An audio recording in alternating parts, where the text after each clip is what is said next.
di mana karena kehendaknya lah webinar kesehatan Safe Back to School ini bisa terselenggara dengan lancar insya Allah. Salawat dan salam kita sampaikan kepada Rasulullah SAW sebagai qudwah uswah dalam kehidupan ini. Yang kami hormati narasumber kita, Dr. Dimas Dwi Saputro, SPA. Terima kasih dokter telah bersedia berbagi ilmu pada kami. Yang kami hormati Kepala Sekolah SD Azhari Islamic School Lebak Bulus, Ustadz Rojaya SSMPD, yang dimana beliau selalu mensupport program-program komite, alhamdulillah. Yang kami hormati jajaran guru dan staf, para ustadz dan miss yang berkenan hadir, yang kami sayangi para orang tua siswa dan hadirin sekalian yang sudah menyempatkan hadir di tengah hari liburnya ini. Bapak dan Ibu sekalian, setelah beberapa bulan anak-anak kita kembali belajar di sekolah, kita merasakan bahwa kegiatan PTM di sekolah tentu tidak bisa berjalan seperti sebelum pandemi. Harus ada tatanan baru yang diberlakukan agar sekolah tidak menjadi tempat penularan virus COVID-19 ini. Terutama anak-anak PAUD, TK, dan SD lah yang perlu perhatian khusus karena anak-anak usia tersebut belum sepenuhnya bisa diberikan pengertian untuk tetap melakukan protokol kesehatan secara tertib. Salah satu yang dikhawatirkan jika ada anak atau warga sekolah lainnya yang tidak memiliki gejala apapun, tapi ternyata memiliki virus di tubuhnya. Nah, kekhawatiran akan hal-hal seperti inilah yang mendorong kami, Komite SD Azhari Islamic School Lebak Bulus, yang mewakili suara hati para orang tua siswa, untuk mengadakan webinar ini. Tentunya pihak sekolah dan orang tua siswa kita semua harus sama-sama beradaptasi dalam menyikapi PTM sekolah dan melakukan hal-hal untuk mencegah penyebaran virus COVID-19 ini. Kami berharap kita semua memetik ilmu sebanyak-banyaknya dari pemateri kita, Dr. Dimas Dwi Saputro SPA.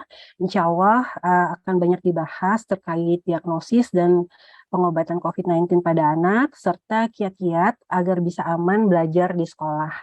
Akhir kata, kami mohon maaf jika dalam berjalannya acara ini nanti ada hal-hal yang kurang berkenan di hati Bapak dan Ibu sekalian. Wabillahi taufik wal hidayah. Wassalamualaikum warahmatullahi wabarakatuh. Terima kasih Mbak Nuni. Waalaikumsalam warahmatullahi wabarakatuh. Jazakillah khair. Terima kasih Mbak Sofi atas kata-kata sambutannya. Memang benar ya, kita semenjak awal semester ini kita sudah mulai memasuki masa-masa kembali bersekolah tatap muka. Setelah 2 tahun ya kita bersekolah di rumah, anak-anak kita bersekolah di rumah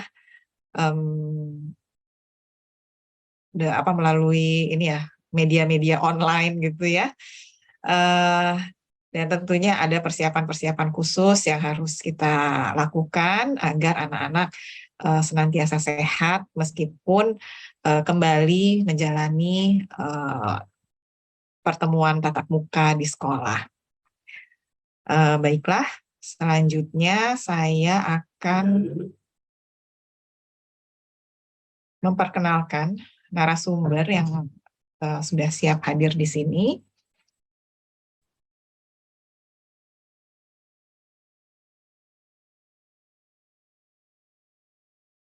Mohon maaf sebentarnya, ini ada kesalahan teknis di saya sedikit.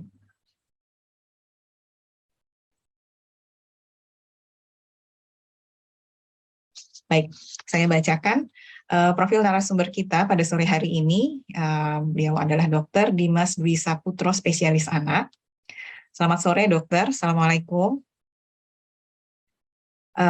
Pendidikan beliau. Ya, terima kasih Dok atas kesediaannya menyediakan waktu di akhir pekan sore hari ini ya Dok ya. Mohon izin saya bacakan dulu profil dokter. Pendidikan Dr. Dimas adalah S1 di FKUI tahun 2003, kemudian melanjutkan pendidikan dokter spesialis ilmu kesehatan anak masih di FKUI juga tahun 2011. Dan beliau saat ini bekerja sebagai staf divisi respirologi anak Pusat Kesehatan Ibu dan Anak Nasional, Rumah Sakit Anak Bunda Harapan Kita, Jakarta. Beliau juga sebagai anggota tim ahli klinis COVID anak Pusat Kesehatan Ibu dan Anak Nasional di RSAB Harapan Kita. Beberapa pelatihan dan organisasi tentunya diikuti oleh beliau untuk memperkuat kompetensi beliau, dan ini diantaranya mungkin sedikit di antara pelatihan yang beliau ikuti ya. Ada beberapa pelatihan internasional, diantaranya International Childhood TB Training Course, Desmond Tutu TB Center di University Stellenbosch, kalau saya nggak salah bacanya, South Africa tahun 2018. Kemudian ada juga Pediatric Flexible Bronchoscopy Course di National University Hospital Singapura tahun 2016. Dan juga beliau aktif di organisasi anggota unit kelompok kerja respirologi anak IDAI. IDAI ini Ikatan Dokter Anak Indonesia. Sekretaris Satgas Penanggulangan Bencana, pengurus pusat Ikatan Dokter Anak Indonesia, juga anggota IDAI Cabang DKI Jakarta, dan anggota Respiratory Care Indonesia atau Respina. Demikian profil narasumber kita pada sore hari ini. Tentunya kita tidak perlu berpanjang-panjang kata lagi, kita akan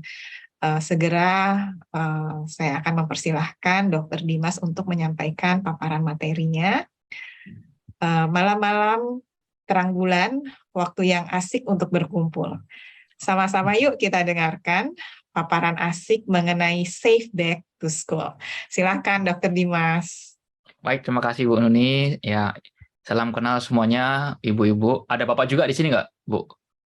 Ada, paling tidak ada ustadz-ustadz juga, mungkin ada bapak-bapak orang tua murid juga. Baik, izinkan ya saya menyapa semuanya dahulu. Bapak, Ibu, Ayah, Bunda, teman-teman semuanya yang berada di seluruh Jakarta ya tentunya ya. Selamat sore. Perkenalkan saya Dimas. Izinkan saya untuk membagi sedikit ya informasi. Kita berdiskusi pada sore hari ini ya. Pada dasar sore-sore yang harusnya biasanya dipakai jalan-jalan, quality time bersama keluarga. Namun di sini luar biasa Ayah Bunda semua ngumpulin waktunya untuk membicarakan suatu hal terkait masa depan anak-anak kita semuanya. Itu sungguh satu kebanggaan tersendiri bagi saya untuk diundang bersama Ibu sekalian. Izinkan ini share screen saya, mohon maaf saya ini laptop saya sempat error Bu, jadi tadi sempat karena error saya pakai laptop istri, saya agak gaptek kalau pakai ini nih. Ya, ya baik. Ini saya akan mengambil satu judul yang mungkin Bapak Ibu sekalian sudah paham, ya, sudah tahu. Kita hampir 3 tahun mengalami kondisi pandemi ini dan sekarang masih ada COVID di antara kita. Bagaimana kita how to safe back to school? Ya, tadi ini disclaimer, saya anggota Ikatan Dokter Indonesia, berkenan untuk selalu bersedia untuk berbicara dengan siapapun kita, dengan siapapun yang mengadakan acaranya, karena kita ingin satu hal, yaitu memberikan edukasi untuk meningkatkan kualitas kesehatan anak Indonesia. Sebentar, saya berikan pointer dahulu. Biar kelihatan ya. Terima kasih tadi profil saya disampaikan. Intinya adalah saya adalah dokter anak yang mendalami bidang paru anak ya. Cuman saya memang belum konsultan, tapi sehari-hari yang saya kerjakan berada di Pusat Kesehatan Ibu Anak Nasional adalah bidangnya dokter anak bagian paru. Jadi tadi terima kasih Bu Nini sudah menyampaikan ceritanya ya. Saya Oli dulu, ini kalau kita lihat COVID sudah lama membebani bangsa kita, terutama juga tenaga medis ya. Sebenarnya nggak semua tenaga medis ada, tapi juga semua ya, seluruh rakyat Indonesia tentu akan mengalami dampak ini. Sehingga semua saling bahu-membahu, nggak cuma dokter ya, tetapi juga semua aspek pemerintah, semua aspek lapisan masyarakat ikut dengan peran sertanya masing-masing. Tanpa terkecuali, perlu support banget nih, tanpa terkecuali dari ini. Nah, ibu-ibu semua ada di sini. Tentu saja bapaknya nggak kelihatan. Bapaknya mungkin di sini di belakang, di sini lagi duduk ini ya. Para ustadz di sini ya, dapat di belakang. Cuman ini ibu-ibu yang penting karena inilah motor pergerakan ya. Kalau kita sering mengenal ya, ibu-ibu atau wanita adalah awal madrasah dari anak-anak kita. Jadi ini penting saya sampaikan karena berada di sini sangat bangga untuk menyampaikan bersama orang tua yang concern sekali. Baik. Saya ingin dahulu mungkin dalam beberapa bulan ini kita pernah mendengar sekolah dibuka lagi. Apalagi tahun kemarin pada bulan Januari 2022 itu karena berdasarkan data dari terakhir pengumpulan data Desember 2021 sudah dibuat yang namanya rencana PTM semuanya ya, PTM semuanya bahkan 100% tergantung dengan daerah masing-masing. Lalu sudah ada polling waktu itu dikerjakan oleh Parenting Indonesia. Ini saya cari-cari di IG statusnya dia itu memposting kalau sekolah dibuka gimana, setuju apa enggak. Mayoritas orang tua mengatakan kaget tapi setuju, ya. Dan ini ada kaget dan pasrah 22%, dan 25% kaget dan tidak setuju. Saya nggak tahu, mungkin beberapa pengennya sih saya bikin polling juga sekarang ya, tapi saya nggak keburu tadi. Mungkin akan mewakili lah suara hati Bapak Ibu sekalian yang ada di sini, berada di kolom mana di sini. Kemudian dilakukan lagi dari Parenting ini menggunakan polling di Twitter pada tanggal 5 Januari 2022. Mereka mencari dan malah senang dan setuju 32%. Kaget dan pasrah 26%, dan kaget dan ingin menolak itu 42%. Ini pada awal-awal. Ya saya setuju ya. Karena kalau saya boleh katakan, PTM itu PJJ terutama. PJJ itu membuat capek semua orang. Yang orang tuanya jadi terganggu pekerjaannya sudah pasti. Yang harusnya fokus bekerja, dia harus mengatur waktunya untuk anaknya juga. Mengatur waktunya untuk mengajarkan anaknya, dan kemudian beberapa anak mungkin malah nggak nurut sama orang tuanya, tapi nurut sama gurunya. Itu tentu saja menjadi tantangan tersendiri buat para orang tua dalam mengajarkan selama PJJ sejak tahun 2020 kemarin. Dan saya yakin 12 dari 10 orang tua setuju PTM segera dibuka. Kenapa 12 dari 10? Yang 2 adalah gurunya, satu lagi kepala sekolahnya. Udah puyeng semuanya. Tapi nggak apa-apa, semua ini bergantung, memang suatu hal yang dinamis, bergantung dengan kondisi. Nah, saya tidak bijak kalau saya tidak mengawali dengan data di tanah air kita. Ini saya update pagi ini ya. Kalau kita lihat, banyaklah sudah 6 juta ya terkonfirmasi, sembuhnya juga banyak ya, tapi meninggal ini angkanya stuck di 2,5% ini, angkanya terutama sejak kita mengenal adanya vaksin COVID ya. Ini sudah stuck dan naik pun tidak begitu banyak. Dan vaksinasi 1, vaksinasi kedua, ini cakupannya semakin lama semakin luas, semakin bertambah. Dan kasus konfirmasi sejak pertanggal hari ini, kalau kita lihat mencapai dari tahun 2022, sejak dibukanya kembali sekolah, ini Januari 2022 ya, sejak dibuka sekolah, sejak PTM mulai dibuka setelah ada SKB yang baru itu, yang bulan Januari kemarin, itu mengalami peningkatan angka kasus COVID itu setinggi 63.900, hampir 64.000 itu pada bulan Februari kemarin. Nah, sekarang Juli di sini. Ini sudah mulai naik ya. Memang si siklusnya kalau kita lihat tiap 3 bulan itu ada kenaikan puncak-puncak kalau kita pelajari. Ya, mungkin Bapak Ibu sekalian lebih ada yang sudah paham hal itu, tapi 3 bulan itu terutama terkait dengan libur-libur sekolah, libur pasca hari raya, libur pasca tanggal merah yang panjang, pasti akan naik lagi. Dan kalau kita lihat di sini di Februari 2022 ini mengalami peningkatan, mungkin kita asumsikan pada saat itu mulai dibukanya PTM sekolah.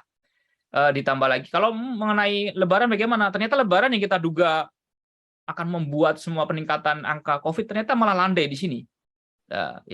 Ya kalau kita lihat emang lonjakan di awal ini memang ada kaitannya dengan angka varian Omikron pada saat itu ya, varian Omikron pada saat itu. Ya kalau kita kasus kematian terakhir kita lihat puncak-puncak kematian itu di sini nih bulan Juli 2021.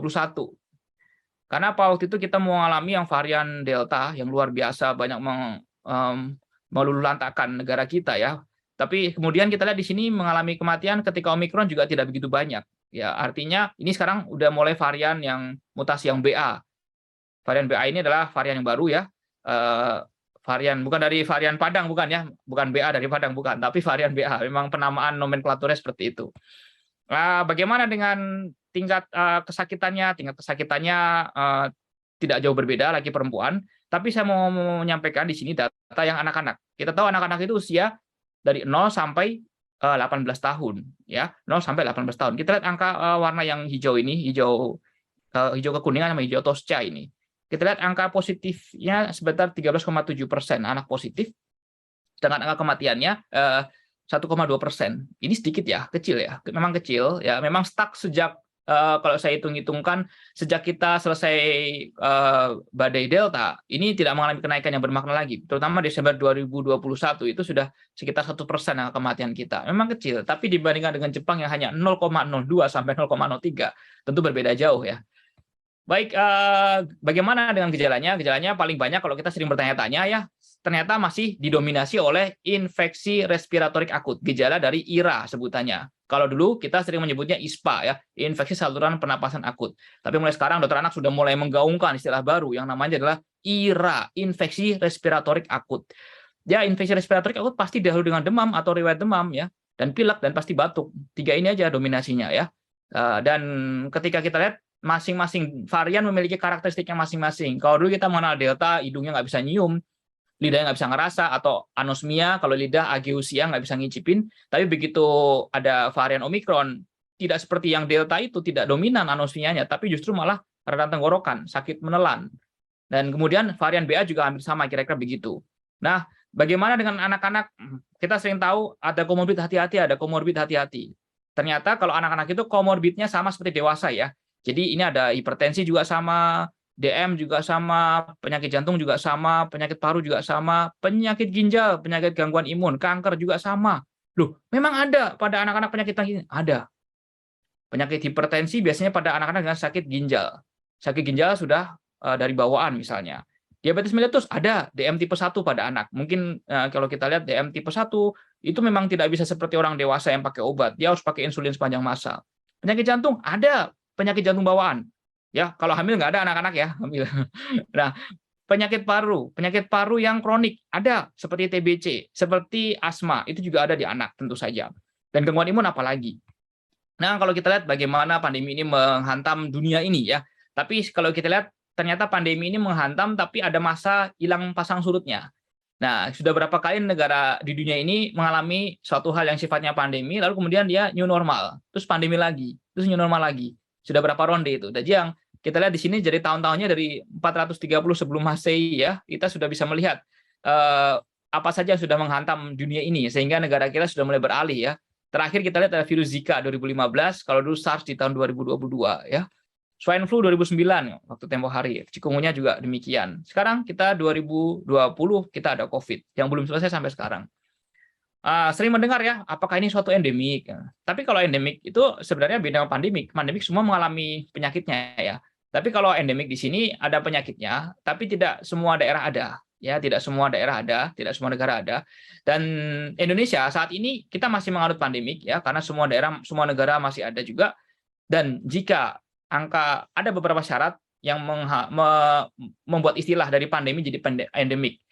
Sebenarnya kalau misalnya tingkat positivity rate kita sangat rendah, kemudian angka cakupan vaksin kita sangat tinggi, dan ditambah dengan keberlangsungan tidak ada lonjakan angka-angka COVID dalam 6 bulan, maka kita sudah bisa beralih sebenarnya dari pandemi menjadi endemik. Tapi sekarang kita sudah, meskipun di bulan kemarin November, Desember sempat turun, kemudian kita merasakan alhamdulillah diberkahi dengan Ramadan yang sudah hilang, sudah hampir hilang kasusnya, tapi masih ada lonjakan-lonjakan sporadis angka COVID sehingga kita nggak bisa lepas dari status pandemi.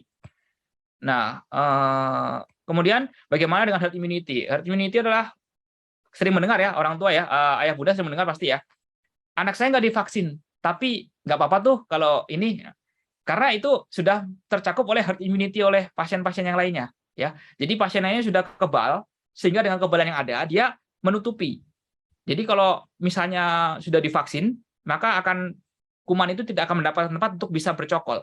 Sehingga anak-anak yang tidak divaksinasi atau orang-orang yang belum terinfeksi akan survive karena berada di antara orang-orang yang sudah divaksin. Karena kuman tidak bisa bercokol. Ya. Herd immunity ini bisa dicapai bisa dua, bisa karena sakit dulu.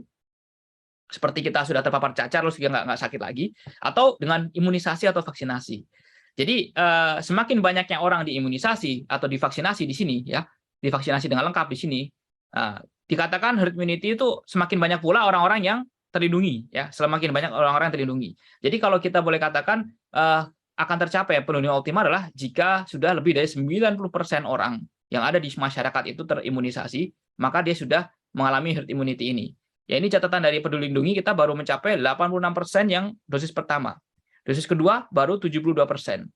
Nah, jadi dosis yang booster baru 25%. Ini masih ada gap untuk mengejarnya ini. Nah, diharapkan kita akan segera 90% cakupannya sehingga akan bisa mengejar yang namanya herd immunity. Nah, bagaimana dengan yang sudah sakit? Sudah sakit, sudah sembuh, apakah terhitung herd immunity juga? Bisa jadi, Bapak Ibu sekalian, bisa jadi. Karena kenapa? Selama ini kalau anak kita sakit, anak kita nggak swab istilahnya. Dia di rumah aja isolasi mandiri 10 hari, 14 hari. Atau ada tetangga kita yang sakit, kemudian anaknya sakit, kita udah minta swab tapi nggak mau di swab juga, just di rumah. Nah, yang seperti itu yang satu rumah, tapi dengan sadar mereka isolasi mandiri, jagain diri banget, isolasi di rumah. Yang mungkin bapak ibunya di swab positif, tapi anak-anaknya kan nggak di swab. Nah, ini bisa jadi yang nggak tercatat. tapi memperbesar angka herd immunity di negara kita. Ya, di satu sisi emang kita nggak bisa yakin mengatakan ini konfirmasi benar fix ya, tapi karena nggak semua dicek ya. Tapi dengan ini di satu sisi menimbulkan kita keberkahan bahwa kita ada herd immunity di samping itu ya. Makanya kalau kita lihat kok yang divaksin nggak banyak, tapi kalau kita nggak sakit-sakit ya. Nah, seperti itu kira-kira. Nah, ini adalah kalau kita lihat satu orang yang sakit COVID akan menularkan berapa orang di sekitarnya. Itu kita sebut sebagai R0. Nah, ini kita lihat R0 yang original itu, yang Wuhan 2020 itu satu orang sakit COVID akan menularkan 2,5 orang di sekitarnya. Nah, kalau Delta 6-7 orang di sekitarnya. Nah, kalau Omikron 10 orang di sekitarnya. Tapi karena kita sudah kejar vaksin saat itu, maka tidak begitu banyak ya katastrofik yang terjadi. Nah, dulu ada VOC lebih, artinya kumannya lebih transmisi lebih kuat virulensinya, bahkan vaksin tidak mempan. Nah, mungkin ayah bunda sering mendengar COVID itu adalah infeksi saluran pernapasan, tapi sebenarnya tidak. COVID itu penyakit vaskuler atau penyakit pembuluh darah, karena dia menyerang ini, Bu, ayah bunda, bapak ibu, dia menyerang reseptor ini, masuk di reseptor ini. Reseptor ini ada di seluruh tubuh kita. Sepanjang pembuluh darah itu ada reseptornya ini. Ada sensor-sensor ini, sehingga kuman itu bisa masuk sebenarnya di seluruh pembuluh darah kita. Tapi pembuluh darah yang paling banyak sebenarnya adalah, dan paling banyak terekspos akses dengan dunia luar adalah ini, di paru. Makanya yang dihajar pertama kali COVID adalah yang dari paru-paru. Bayangkan udara masuk langsung ke hidung kita, ini kan ada kumannya, nggak ada perlindungan apapun, proteksi apapun, dia masuk langsung menyerang paru kita. Sehingga makanya waktu itu COVID itu gejalanya hanya nih saluran napas, gejala sesak. Tapi di kemudian hari kita temukan juga COVID yang sudah kemana-mana, ya, COVID sudah kemana-mana karena itu tadi. Atau kalau tidak COVID-nya sembuh, tapi ada dampak akibat infeksi COVID ini yang kita sebut sebagai ada namanya multiple inflammatory syndrome COVID in children, pada anak. Itu biasa pada anak terjadinya. Nah, virus kita jangan lupa ya, virus COVID itu sama seperti influenza, ukurannya tentu saja karakteristiknya mirip-mirip ya, dan penularannya sama. Bisa jadi yang menyerang anak-anak kita sakit dalam 1-2 pekan ini tidak hanya COVID tapi juga influenza, itu bisa jadi. Dan kita tahu, nah tadi saya sampaikan kalau sudah masuk yang diserang adalah di alveoli ini, karena nih pembuluh darah paling banyak fungsinya untuk menukarkan ya. Ini masuk dari sini oksigen dari luar masuk paru-paru kita lewat namanya conducting zone, lalu ke respiratory zone di sini, masuk di sini dan ditukarkan oksigen kita. Nah, itu virusnya ikut ditukarkan sehingga membuat peradangan di paru kita dan berujung paru kita jadi terisi cairan seperti ini, nggak bisa napas akhirnya. Nah, mengapa COVID pada anak tidak seberat dewasa? Karena tadi yang reseptor-reseptor tadi itu nggak sebanyak pada dewasa. Yang S2, reseptor S2 itu tidak sebanyak pada dewasa. Dan aktivitas tinggi pada sistem imun anak-anak tuh sangat tinggi aktivitasnya. Karena berbeda pada orang tua. Kalau orang tua aktivitas sistem imunnya, yang sistem imun, kita mengenal sistem imun yang langsung pakai namanya sistem imun innate, satu lagi sistem imun yang perlu diaktifkan namanya sistem imun adaptif. Nah, sistem imun innate dan adaptif pada anak itu respons kerjanya lebih bagus pada anak, karena pada orang semakin tua, semakin lanjut usia, sistem imunnya semakin tidak cepat berlarinya ya, namanya kerapuhan sistem imun kalau kita nyebutnya. Dan imunitas ini ditunjang juga sering divaksin. Anak yang sering divaksin kan pas umur 2 bulan, 4 bulan, 6 bulan pasti divaksin terus. Itu ternyata juga melatih respons imunnya, sehingga secara nggak langsung pergerakan imunitas dalam tubuhnya itu sel-sel imunnya semakin cepat juga. Dan anak-anak juga cenderung di dalam rumah ya, tapi ini berubah sekali ketika kita sudah buka pintu sekolah di mana anak sudah banyak terekspos, termasuk juga daycare ya. Tapi tenang saja, hak anak tetap selalu dijaga oleh IDAI, tetap selalu dijaga oleh Ikatan Dokter Indonesia, terutama ini memperoleh perlindungan, memperoleh hak atas kesehatan tubuh yang sehat, dan satu lagi mendapat pendidikan. 3 hak ini akan kita selalu kawal dalam rangka setiap tindakan yang kebijakan pada anak terkait COVID. Dan mengapa harus belajar tatap muka? Ini penting sekali karena saya sampaikan 12 orang dari 10 orang pasti akan merasa ini perlu ya. Karena secara nggak langsung kalau kita lihat akan ada dampaknya pembelajaran antara luring dan daring. Nah, ada penelitian yang sudah dikelola oleh UNESCO. UNESCO ini mengelola penelitian, mengumpulkan penelitian yang di banyak negara. Jadi ada namanya learning poverty. Jadi learning poverty itu bukan bahasa Jaksel ya, ini bagus bahasa Jaksel bukan ya. Tapi learning poverty ini benar-benar bahasa learning poverty ya. Learning poverty yaitu adalah kegagalan menyamai kemampuan belajar pada usia yang sama di masa yang berbeda ya. Jadi learning poverty itu keterlambatan keterampilannya. Seperti apa? Ada banyak negara, Brazil, ini Pakistan, India, Afrika Selatan dan Meksiko. Ini mereka mengumpulkan keterampilan yang berbeda-beda di bidang matematika, membaca, ini seiring dengan penutupan sekolah itu terjadi penurunan kemampuan, ya. Bahkan dihubungkan juga dengan mata pelajaran yang disampaikan status ekonominya, karena mereka berkaitan berbeda-beda dalam gawe yang dipunyai, ya, dalam fasilitas yang dipunyai di rumah ketika mereka mengadakan PJJ. Jenis kelamin, karena kenapa? Beberapa negara jenis kelamin ini juga ngaruh. Yang cowok beda dengan yang cewek, cara perilakunya. Dan terusnya tingkat kelas yang sudah pernah menerima PJJ, yang sudah menerima konvensional, pembelajaran konvensional tatap muka, dan anak yang baru konvensional setahun tutup, itu berbeda sekali kemampuannya.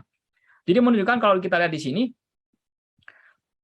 ketidaksetaraan dalam pendidikan, ya. Jadi terutama yang penghasilan rendah, mereka yang ada cacat, mereka ada kemungkinan untuk tidak bisa mengakses lebih baik lagi. Dan ini tentu saja berpengaruh terutama dalam kalau kita lihat di Meksiko yang ini di studinya adalah kemampuan membaca, pemahaman membaca, juga kemampuan berhitung pada bidang matematika. Nah, tentu saja ini menjadi perhatian bagi kita semua.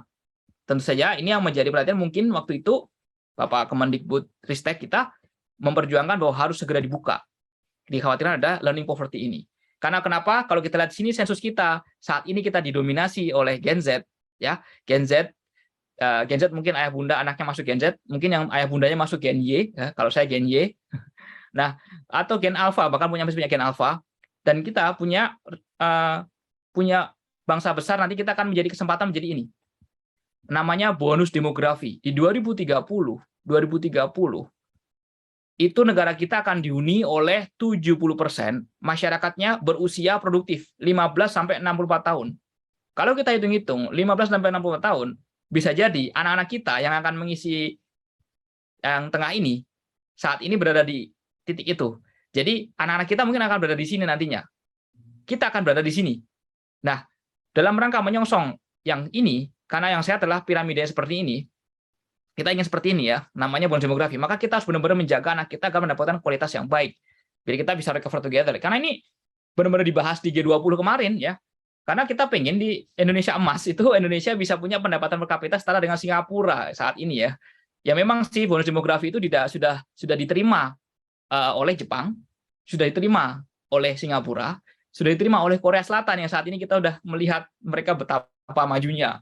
Nah, ini jangan sampai nih jadi bencana demografi nih. Ya, anak-anak kita yang sekarang masih 5 tahun, 20 tahun lagi akan menjadi pengisi bangsa ini. Jadi jangan sampai salah-salah pengajarnya kita. Nah, tentu saja kalau buka sekolah ya jangan seperti ini ya. Anak sekolah dikeluarin, babak belur semuanya. Tentu kita harus lengkapi anak kita dengan perlengkapan yang cukup, termasuk juga pengetahuan bagaimana cara menghindar ya. Jadi benar-benar nih kita harus bersama-sama. Nah di Jepang sudah seperti ini, mungkin kita udah pernah lihat ya. Kemudian di RRC tempat negara asalnya COVID sudah seperti ini. Singapura sudah seperti ini juga. Ini anak TK kebetulan kalau anak di sini mungkin yang ini ya, yang SD Lebak Bulus mungkin yang ini SD Azhari di sini mungkin ya. Nah bagaimana dengan Thailand yang mirip-mirip sama kita ya, mereka membatasi sekali yang namanya makan bersama, mengatur sekali jaraknya. Di Malaysia juga demikian. Ini sekolah negeri mereka seperti ini penampakannya. Ya sama kayak kita lah ya. Dan Indonesia, nah alhamdulillah kita seperti ini. Nah, tapi ketika kita sudah masuk full, tentu udah rapat lagi. Ini pada saat awal dulu, di 2021 awal-awal. Tentu ini sudah rapat kembali ya. Dan tentu saja pembukaan sekolah ini kita harus benar-benar ingat Squid Game ya. Ini COVID. Nggak cuma kerjaan guru atau orang tua doang, tapi juga harus semuanya berperan di sini. Kepala sekolahnya berperan, puskesmas dekatnya, nakesnya, pemerintah. Termasuk netizen juga ngaruh netizen. Ya, karena kita sudah melihat the power of netizen itu sangat bermanfaat sekali ya. Dan di dalam SKB 4 Menteri ini yang sekarang kita hadapi adalah di sini, SKB-nya di sini. SKB ini diatur oleh Kemendikbudristek, kemudian ada Kemendagri, lalu Kemenak dan Kemenkes juga. Nah, apa saja? Dasarnya adalah ini. Sampai Januari kemarin sudah sebagian besar sudah masuk level 2 kalau nggak level 1. Hampir lebih dari 70% di sini kita lihat. Sudah hampir 80% ini. Nah, kemudian PTM-nya juga sangat banyak yang sudah dibuka karena waktu itu sudah level 2 PTM-nya. Dan yang divaksin, dosis anak-anak yang divaksin 6 tahun ke atas itu per Januari kemarin sudah mencapai 26 juta ya. Dan ini 17 juta sudah dicapai dari target 46 juta ya. Sehingga ini sudah lebih dari separuh ini. Ini dosis pertama. Makanya ini sedang dikejar ya. 58% sudah masuk dosis pertama saat itu. Mungkin sudah lebih sekarang. Dan anak-anak yang lain tentu juga ditanya, bagaimana dengan pendidiknya, bagaimana dengan sekolahnya. Ternyata 81% sudah divaksin, dan 70% sudah masuk dosis kedua. Jadi asumsi inilah yang membuat Kemendikbudristek membuat SKB yang baru bahwa semua dibuka sekolahnya full, seperti ini. PPKM level 1, level 2, kita berada di sini ya. Kemarin sempat level 2, sehari jadi level 1 lagi ya. Tapi nggak apa-apa, nanti kita di sini. Artinya kita sudah, jika yang divaksin sudah lebih 80% dari anak-anaknya, atau yang lansia, atau kalau kita sebut di sini PTK. PTK itu adalah pendidik dan tenaga pendidikan ya. Jadi sudah 80%. Nah, kita sudah boleh buka full dengan tatap muka 100% seluruh hari sekolah dengan durasi jam pelajaran maksimal 6 jam. 6 JP ini ya. Kemudian kalau bagaimana jika kita mengalami pasien-pasien, bagaimana jika level yang mulai turun? Mulai turun adalah ketika jika belum berada di PPKM level 3, kemudian belum 40% yang divaksin, dan yang ada lansia di kota itu juga masih kurang divaksinnya di atas 10%, maka akan dibuat PTM 50% kalau level 3. Kalau level 4 bagaimana? PJJ penuh tentu saja. Nah, di Indonesia yang daerah terpencil tentu saja dengan kriteria khusus, maka akan 100% masih boleh melakukan PTM ya. Hidayah tentu saja mengawal ini. Dari awal sudah 4 rekomendasi yang kita update pemutakhiran terakhir di 20 Juni kemarin ya. Mungkin sudah beredar di semua lini masa, jadi bisa dicari ini. Dan intinya adalah kita akan buka sekolah, tetap optimalkan jika kasus positivitasnya kurang 8%. Kemudian cakupan vaksinasi dari 80%. Sudah tercukup semuanya ini. Dan kita lihat penilaian kemampuan murid, sekolah, keluarga, tentu saja ini jadi sorotan waktu itu dan sudah diampu oleh Kemendikbudristek dan sudah ada ini. Ini kita ada data waktu itu, ada apa saja data tilik yang perlu diberikan, dan ini berdasarkan rekomendasi ketiga ya. Kemudian dari Kemendikbudristek mengeluarkan ini. Jadi sudah ada standarnya yang akan dinilai tetap, dinilai terus-terusan, seperti masker, toilet layak, sarana cuci tangan, ventilasi, pengukur suhu, disinfektan, dan ini juga harus dicatat mereka dalam untuk memitigasi sekolah itu dalam situs ini. Dan QR Code ini terutama pada siswa-siswanya, mereka harus selalu mengupdate datanya, dan ini terhubung langsung dengan Peduli Lindungi. Jadi kalau ada Peduli Lindungi yang sudah terdeteksi, dia masuk ke merah atau hitam, maka akan sekolah dikabari juga, dan notifikasi masuk ke sekolah, sehingga sekolah akan tergolongkan sendiri nantinya. Apakah dia masuk klaster apa tidak. Sudah terhitung lagi. Luar biasa dengan Peduli Lindungi ini. Nah, tapi juga luar biasa hati-hati NIK kita di sana. Nah, bagaimana dengan kantin, pedagang, olahraga, dan ekstrakurikuler? Kalau dulu kita dibuka setelah 2 bulan tidak ada kelonjakan. Sekarang kantin belum diperbolehkan beroperasi. Kemudian pedagang diedukasi bersama dengan Satgas COVID di daerah tersebut, wilayah tersebut. Artinya Satgas COVID di RW yang di sekolah itu ada. Atau dengan puskesmas, kan ada puskesmas juga di sana tentunya. Dan bagaimana kegiatan olahraga boleh dikerjakan, tapi di ruang terbuka, tentu saja dengan protokol kesehatan.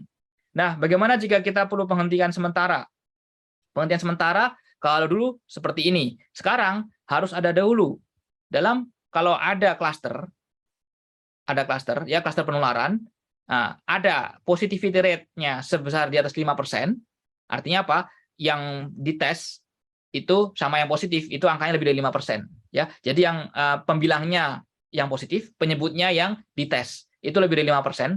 Dan satu lagi warga satuan pendidikan. Jadi ada banyak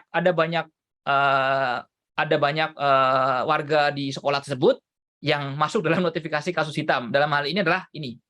Nih, positif COVID-19 atau kontak erat. Ini kalau ada di atas 5%, pasti akan ditutup sekolah itu karena masuk klaster dalam 14 kali 24 jam. Tentu saja ini terverifikasi bersama dengan Peduli Lindungi.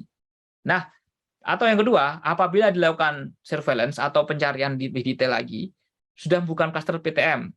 Artinya positivity di bawah 5%, maka PTM terbatas hanya pada kelompok belajar yang terdapat kasus konfirmasi.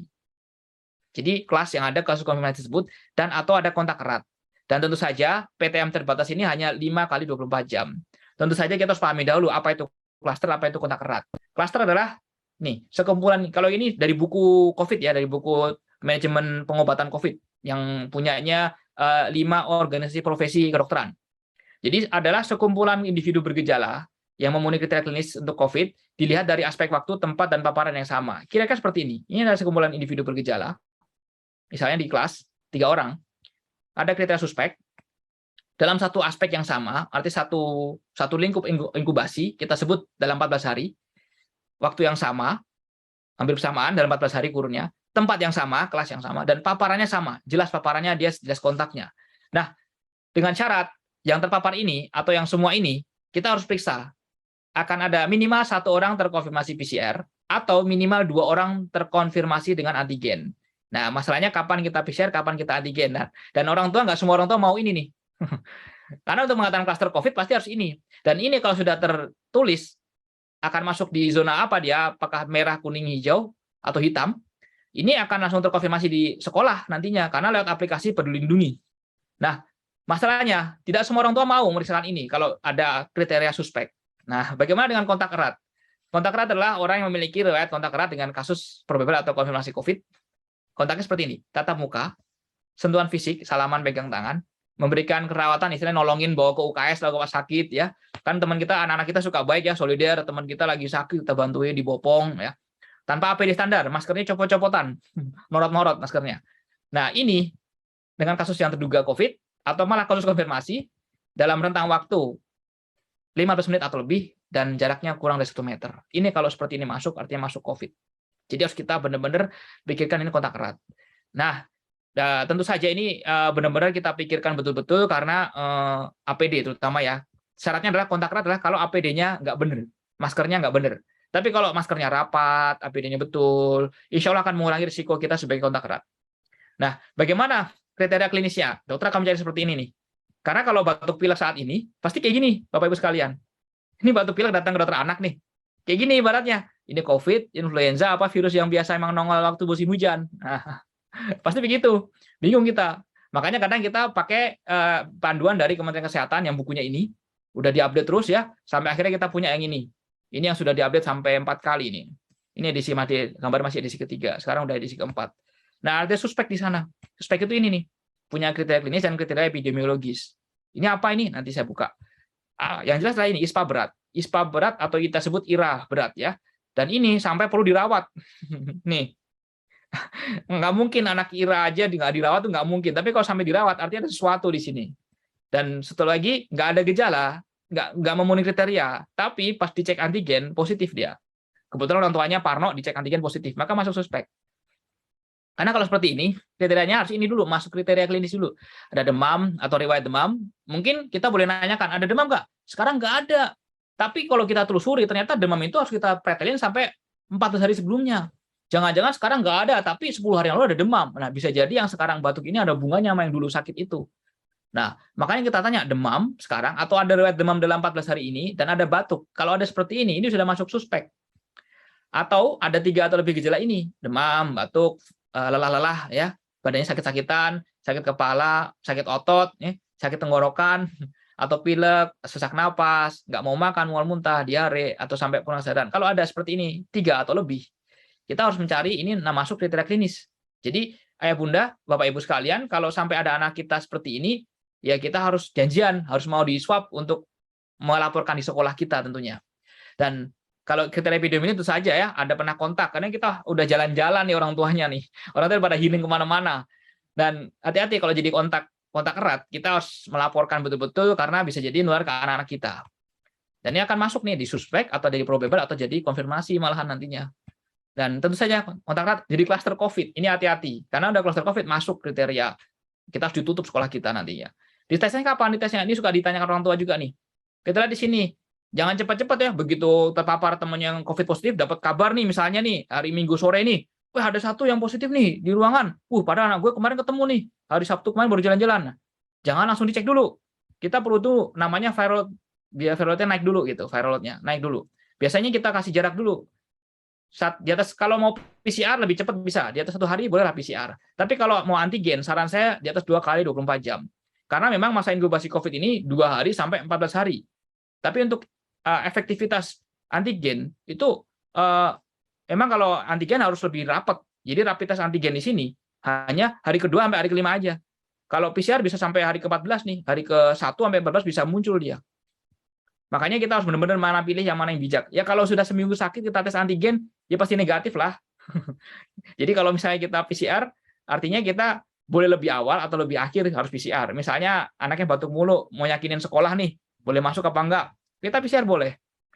Kalau misalnya anak kita masih baru sakit, kepapar sama orang, jangan langsung divaksin, jangan langsung di antigen dulu, tunggu 2 hari dulu, sehingga kita bisa angka positivity-nya bisa meningkat. Nah, nanti kalau positif gimana? Ikutin ini aja ya. Dan kalau gini, ayah bunda, bapak ibu perlu tahu bahwa kalau udah sakit COVID itu bisa 3 hal nih, mau sembuh, bisa sembuh total, atau ada MIS-C ya, multiple inflammatory syndrome in children, sama lagi long COVID. Tapi jangan salah sangka apakah semua anak saya akan mengalami ini? Enggak semuanya. Enggak semuanya juga. Bahkan ada yang saking parnonya. Ini beberapa pengalaman saya melihat di klinik saya, itu pasiennya habis COVID, sampai sebulan masih demam mulu. Ini kenapa masih demam mulu? Long COVID. Orang tuanya parno, long COVID, cek macam-macam. Negatif semua swabnya. Akhirnya dibawa ke poli saya, saya pretelin lagi. Ternyata demam lamanya ini adalah bukan karena COVID, bukan long COVID, tapi karena TBC. Jadi orang tuanya karena khawatir, dia nggak mau orang luar datang ke rumah dia panggil orang tua di kampung untuk menjagain anak dia. Nggak taunya orang tuanya itu sakit TBC. Di rumahnya jadi ketularan semua anak-anaknya. Itu satu. Ada lagi yang sakit batuk mulu. Ini kenapa anak saya batuk mulu? Habis COVID jadi sering batuk mulu. Orang tuanya bingung. Ini long COVID ini. Udah parno. Dibawa ke poli, kita lihat dahulu di sana, kita pretelin, ternyata anak ini tidak long COVID. Tidak COVID juga. Batuk kroniknya, ternyata anak ini ada alergi sebenarnya. Ada rinitis. Di hidungnya suka pilek-pilek. Tapi orang tuanya nggak notice. Begitu notice setelah ada sakit COVID, jadi notice, jadi ngelihat betul-betul. Kebelalak matanya. Kok sakit mulu anak saya ya? Jadi bingung. Nah, bisa jadi orang sekolah juga perlu tahu ini. Nggak semua batuk itu infeksius. Tapi ada anak-anak kita yang mungkin ada alergi di situ. Bisa rinitis, bisa asma. Rinitis cirinya hidungnya mampet-mampet, pilek-pilek kalau pagi, bersin-bersin, suka gosok-gosok hidung. Nanti kalau udah siang, waktu duha itu enakan. Nah, kalau misalnya asma, biasanya asma ini kalau malam suka batuk dia. Nah, suka dadanya nggak enak, dan anaknya juga suka bengek. Gitu. Biasanya dua-duanya ini kalau waktu kecil, pas umur sebulan, 2 bulan, pipinya suka merah-merah. Yang orang bilang kayak kecipratan ASI ya. Atau orang bilang ini eksim nih. Nah, ini pasiennya Dr. Erika biasanya ini. Nah, sekolah akan aman bersama COVID bagaimana? Nah, tetap 6M. Kalau kita lelah, udah capek ini anak-anak kita, harus 6M ini harus capek. Minimal deh, yang mana minimal? Minimal yang paling atas ini nih. Pakai masker, cuci tangan, jaga jarak. Nah, kalau susah gimana? Ya udah, pakai masker, cuci tangan. 2 ini aja deh pokoknya. Sama satu lagi ventilasi tentunya ya. Karena nggak ada satupun intervensi yang ampuh mencegah COVID. Baik masker doang nggak bisa, di rumah aja nggak bisa, cuci tangan nggak bisa. Pasti ada bolongnya. Maka harus bareng-bareng. Ini penting saya sampaikan kenapa harus masker, kenapa harus cuci tangan. Karena apa? Sudah ada penelitiannya nih, bahwa di Amerika ini ya, di Amerika. Jadi kalau waktu itu ada setelah di lockdown, anak sekolah boleh masuk, mereka iseng meneliti. 1 pekan atau 7 hari sebelumnya dicek. COVID-nya ternyata 16,32. Ini di sekolah yang mewajibkan ya. Di sekolah yang kalau yang biru ini yang mewajibkan pakai masker. Yang biru muda. Yang biru tua yang nggak pakai masker boleh-boleh aja. Atau malah nggak boleh sekalian pakai masker. Yang suruh buka. Ternyata yang setelah 7 hari, 1 7 hari sebelumnya, ini pada yang ini ya, hanya angkanya segini. Tapi begitu pakai masker, kemudian sekolah dibuka, pakai masker, naik sedikit. Naiknya nggak banyak nih. Dari 16,32 per kasus per ini sampai 8,53 per 100.000 kasus. Nggak banyak naiknya. Tapi pada sekolah-sekolah yang nggak pakai masker, ternyata kenaikannya segini. 34,85 kasus. Ini juga jadi nasihat bagi kita semua bahwa masker ini penting banget ya. Saya juga, ada pasien saya, dia sekolah di sekitar sekolah Tanah Abang. Kebetulan datang ke poli saya, sama gurunya nggak boleh pakai masker. Anaknya batuk pilek terus. Orang tua jadi bingung. Kami bingung lah, kok nggak boleh pakai masker? Nah, ini tentu saja jadi notis kita juga ya, harus pakai masker. Dan hindari yang mudah anak sakit IRA, seperti malnutrisi, cuaca dingin, paparan virus yang tinggi, misalnya ada batuk pilek di rumah itu, ya harus pakai masker dia. Polusinya yang nggak kita buka jendelanya, ada area kumuh atau imunisasi nggak lengkap, ya. Sekarang lagi ada masa bias, ya, bias kita bisa kejar itu. Apalagi anak kita sempat nggak ASI dulunya, nah ini hati-hati nih ya. Nah, COVID banyak vaksinnya, ternyata anak yang dikasih sampai saat ini ada 2 ya, CoronaVac kayak di Indonesia. Ini ternyata sudah diteliti dan efikasinya sangat bagus ya, efikasinya sangat bagus. Di sini kita lihat sampai 96% menangkal COVID. Di sini 100%. Tentu saja ini jadi asupan buat kita, buat anak-anak kita ya. Nah, di Indonesia kita pakai yang ini, Sinovac, dan kemudian kita ada yang Pfizer juga. Nah, sudah mulai diberikan ya. Tapi kalau di Peduli Lindungi baru ini ya, masuk baru ini. Karena Kalau Indonesia itu yang Peduli Lindungi dulu deh, yang masuk di Peduli Lindungi. Nah, ternyata saya baru tahu vaksin itu, kalau kita lihat di sini, di dunia ini sudah ada 123 vaksin diteliti, ya, sudah positif bisa dipakai, bagus dipakai, ini 12 yang divaksin yang di-approve, di Indonesia ada 10, ya, yang dibatalkan ada 17. Jadi ini sudah cukup banyak ya. Dan untuk Bapak Ibu sekalian, jangan khawatir, semoga Sekolah Azhari sudah memasukkan ini juga ya, verifikasi validasi PTMT, sudah dimasukkan validasinya, karena ini seperti untuk memverifikasi apakah sekolah kita sudah layak belajar apa tidak. Dan tentu saja sekolahnya sudah terkoneksi ini, sekolahaman.kemkes.go.id. Karena langsung begini ketahuan nih, ini NIK, namanya siapa, kemudian kategori kelas berapa dia, kemudian saat ini warnanya apa statusnya, ini kelihatan semuanya. Jadi berapa yang ini? Terus ketahuan nanti dia masuk yang positivity rate tinggi apa tidak, ketahuan sekolah kita. Tapi satu, kalau ada yang sakit harus dicek, janjinya mau harus di swab dulu, kalau enggak keluar data ini ya, karena ini langsung terkoneksi ke NIK kita. Bapak Ibu sekalian, jika masih belum puas dengan adanya Kemendikbudristek ini yang mengeluarkan kebijakan seperti ini, atau kurang puas juga dengan sekolahnya seperti apa, WIDAI memfasilitasi namanya survei orang tua. Ini bisa dilihat, alamatnya ini nanti bisa dicek, bisa diklik di situ diisi. Nah, apa saja yang perlu kita kerjakan, apa saja yang perlu kita isi, karena ini jadi asupan IDAI untuk menampung aspirasi orang tua. Karena penting sekali bahwa kita ingin sekali dokter anak itu tugasnya adalah menjaga tumbuh kembang anak yang optimal sampai pada masa dewasa. Pesan untuk di rumah, mari kita kolaborasi ya antara orang tua, guru, pemerintah, biar PTM kita dikawal terus, biar kita bisa akselerasi ya, agar supaya kita bisa mengejar, nggak learning loss lagi anak kita, nggak learning poverty lagi ya. Dan tentu saja bisa elevasi biar bisa dicontoh sekolah lain, kerjasama seperti ini, diskusi seperti ini, karena kita ingin merdeka dalam belajar, recover together, recover stronger, biar kita boleh lebih cepat, bangkit lebih kuat. Ya, terima kasih. Assalamualaikum warahmatullahi wabarakatuh. Waalaikumsalam warahmatullahi wabarakatuh. Terima kasih Dr. Dimas. Ini paparannya menarik sekali ya, dinamis sekali presentasinya. Tentunya orang tua murid yang hadir di sini mungkin sudah banyak yang ingin mengajukan pertanyaan sambil menunggu. Boleh Bapak Ibu yang ada pertanyaan, silahkan menuliskan di kolom chat atau boleh juga raise hand. Sambil menunggu pertanyaan mungkin saya sarikan sedikit ya, mudah-mudahan nggak salah nih. Silakan. Bahwa kita ini masih dalam era pandemi ya. Meskipun kita sudah berharap memasuki endemi, tapi ternyata Indonesia statusnya masih pandemik. Kemudian saya juga baru tahu ternyata anak-anak itu tingkat keterpaparannya jauh lebih sedikit ya dibandingkan orang tua. Dan tentunya saya tadi ada catat juga bahwa ya betul sekali yang tadi disampaikan bahwa learning poverty meningkat dan memang karena anak-anak daya belajarnya pun akan sangat berbeda ya antara anak-anak di rumah dengan anak-anak di sekolah bertatap muka dengan guru.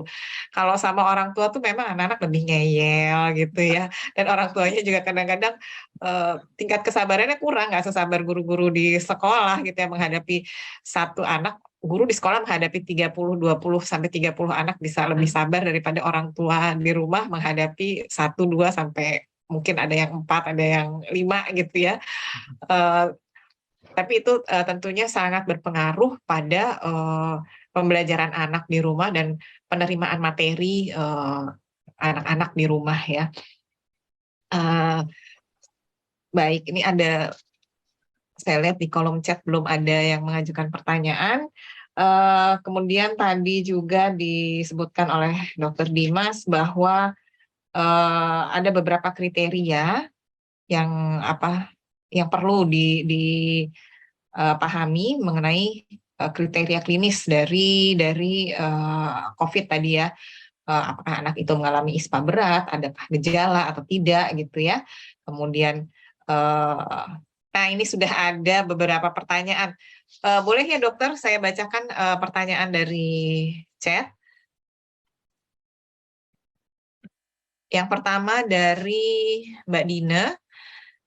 Selamat sore dokter, apabila setelah masa isoman 10 hari sudah bebas gejala, namun hasil PCR masih positif, apakah masih bisa menularkan? Lalu apa yang dimaksud bebas gejala itu sejauh apa? Mau dibacakan beberapa pertanyaan sekaligus, Dok, atau mau satu persatu? Ini mungkin satu-satu aja kali ya. Satu-satu, baik. Yang pertanyaan pertama dulu ya, Dok, ya tadi. Ya, satu persatu mungkin sebentar. Yang pertama tadi, apakah setelah isoman 10 hari itu sudah bebas gejala, kemudian yang dimaksud apa masih bisa menularkan, kemudian yang dimaksud bebas gejala itu seperti apa begitu, Dok? Sebentar Bu, saya ada telepon. Baik, silakan, Dok.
Baik, ya. Yang pertama tadi ya Bu ya, maaf mengganggu dulu tadi.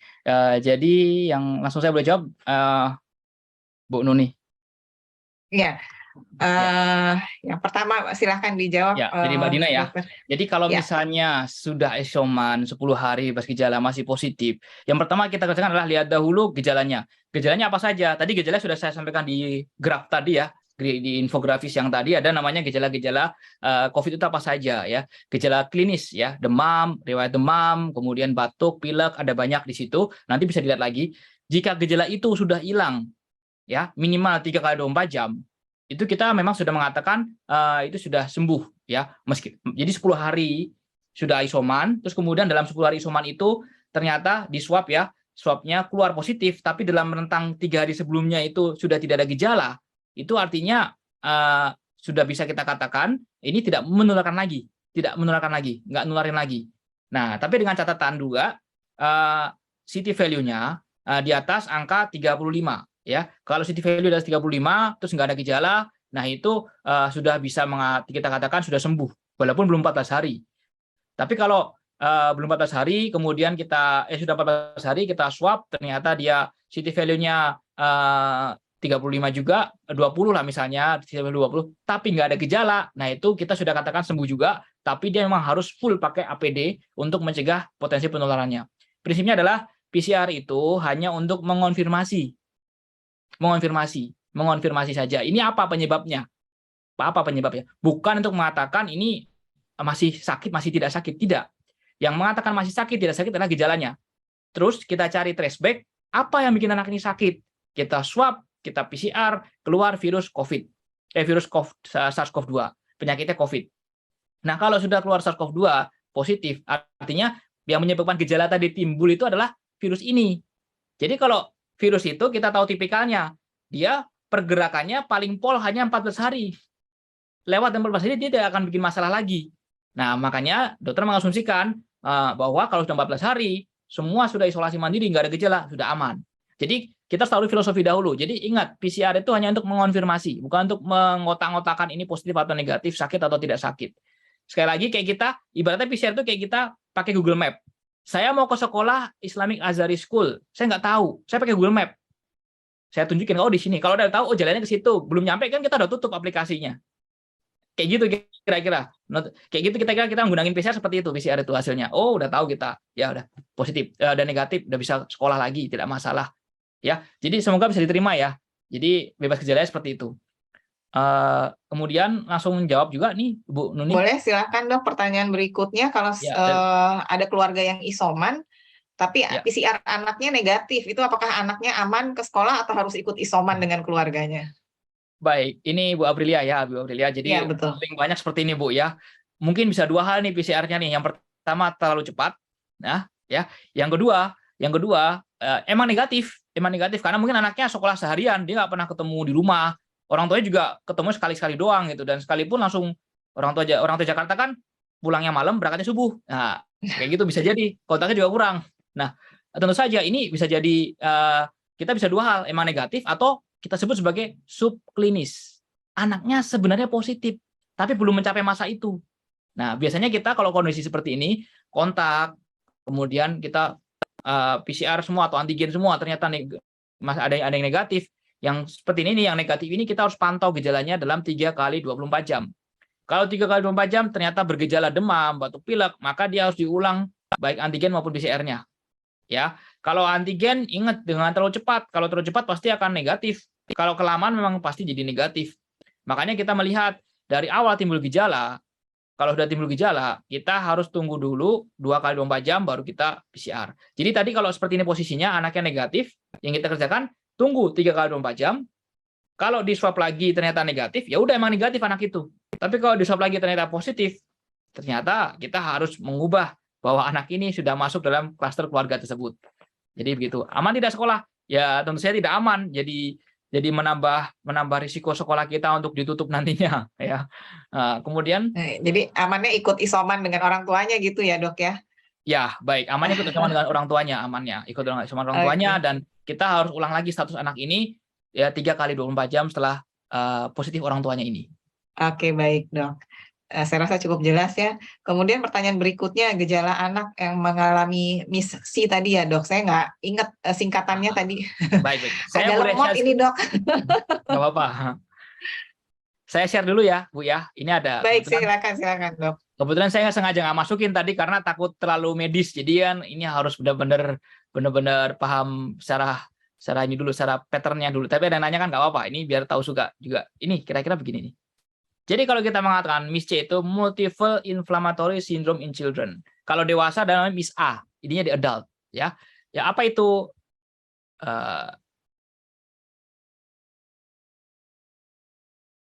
Itu adalah ini anak yang remaja yang usia 0 sampai 19 tahun yang mengalami demam lebih dari 3 hari. Terus disertai 2 dari nih, ada ruam atau konjungtivitis, matanya merah-merah atau kulitnya merah-merah ya. Sampai pas masuk itu tekanan darah rendah sekali, atau anaknya juga nggak sadar ya, sampai nadinya tidak teraba, kemudian anaknya juga lemes banget, atau kakinya dingin ya, kaki tangannya dingin ya, anaknya juga banyak tidur, nggak sadar. Nah ini namanya shock atau hipotensi, tekanan darah rendah. Atau dia memiliki gambaran gangguan jantungnya. Gangguan jantungnya itu ditandai dengan apa? 1, pompa jantungnya nggak bagus. 2, dari labnya ketahuan gambaran rekam jantungnya bermasalah, iramanya. Kemudian peningkatan enzim-enzim yang terjadi, kalau keluar enzim ini akan keluar di darahnya kalau ada kerusakan atau gambaran disfungsi dari otot jantungnya. Namanya enzim troponin T dan NT-proBNP. Ini kita periksa juga. Dan ada bukti gangguan perdarahan. Jadi mudah berdarah, lebam-lebam, mimisan, kemudian bahkan berdarah saluran cerna, gusi berdarah, mirip-mirip DBD lah, mirip-mirip DBD. Jadi kalau ada anak mirip DBD, nah kita juga duga namanya ini. Tapi DBD yang berat ya, bukan DBD yang ringan. Karena sampai berdarah begini. Dan ada gangguan sakit perut yang benar-benar cepat. Aku tuh cepat. Yaitu diare, muntah, nyeri perut. Kalau ada 2 dari gejala ini dan sebelumnya 30 hari itu ada riwayat COVID sebelumnya, terus dicek darahnya lagi, ada peningkatan laju endap darah, CRP meningkat, prokalsitonin meningkat, dan tidak ada penyebab yang lain, misalnya nggak ada infeksi berat dan ada buktinya ini, dan tentu saja nggak ada infeksi yang lain ya, tapi di bukti darahnya ada jejak-jejak kuman SARS-CoV-2. Berupa apa? PCR-nya bisa positif, misalnya pada long COVID, atau positif serologi. Positif serologi itu dari antibodinya. Antibodi kan dulu sempat ada ya, zaman dulu pas awal-awal dulu itu sebelum ada antigen ya. Rapid antibody itu ada IgG, IgM-nya positif. Nah, itu kita katakan anak ini ada namanya MIS-C. Jadi, dia datang dengan demam, ada riwayat sebelumnya infeksi COVID, terus pas datang gejalanya seperti ini. Nah, itulah baru kita katakan ini MIS-C. Tentu saja dirawat di ICU ini, Bu. Rawat ICU. Dan itu berat ya kondisinya ya. Kira-kira begitu. Semoga bisa membantu ya. Nanti juga saya bagikan deh. Ya, baik. Terima kasih, Dok. Mudah-mudahan Mbak Uli sudah terjawab ya pertanyaannya tadi. Soalnya. Kemudian, ya betul sekali, Dok. Saya lihat di sini ada yang raise hand, Ibu Lina. Mungkin Mbak Lina silahkan menyampaikan pertanyaannya secara langsung kepada Dr. Dimas. Mbak Lina. Kepencet kali ya. Atau berikutnya ada Bapak Farid ya yang raise hand juga. Silakan Bapak Farid. Baik, Assalamualaikum warahmatullahi wabarakatuh. Selamat sore. Maaf, saya mungkin langsung saja kalau ngetik suka ini nggak jelas nanti malah. Ada beberapa pertanyaan, Dok. Yang pertama ini mau menanyakan kembali atau meyakinkan kembali gitu ya. Jika ada anak yang memiliki gejala COVID gitu dan tetap masih masuk sekolah, kemudian setelah dilakukan tes itu ternyata confirm positif gitu ya. Nah, apakah kelas atau sekolah itu harus tutup atau harus menunggu anak-anak yang lain itu dites dulu sehingga konfirmasi ada positif itu? Dan selama masa menunggu tes tersebut tadi kan rekomendasinya itu setelah 2 hari gitu ya. Apakah tetap masih lanjut untuk PTM-nya gitu sebaiknya?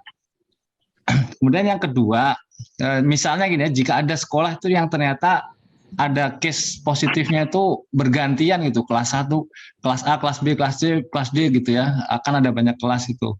Nah, bahkan mungkin seperti kayak klaster di sekolah gitu.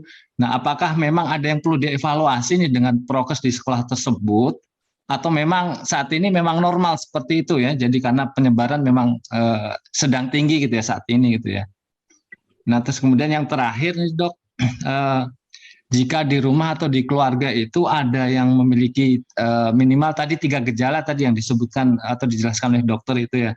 Tapi meskipun memang belum dites, belum dilakukan tes, ada konfirmasi positif, apakah sebaiknya Ananda itu masih diperbolehkan untuk masuk sekolah atau PTM, atau sebaiknya tidak boleh untuk ikut PTM dulu gitu, Dok? Mungkin itu aja, terima kasih. Wah, hebat sekali Pak Farid ya. Ini sepertinya kesimpulan dari hari ini nih, Ibu. Iya, silakan, Dok.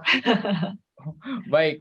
Pertanyaannya ini mungkin dari suara hati semua orang tua ya. Jadi yang pertama, untuk jika anak gejala COVID ya dan masuk sekolah, apa perlu terus terkena COVID positif ya? Bagaimana itu ya?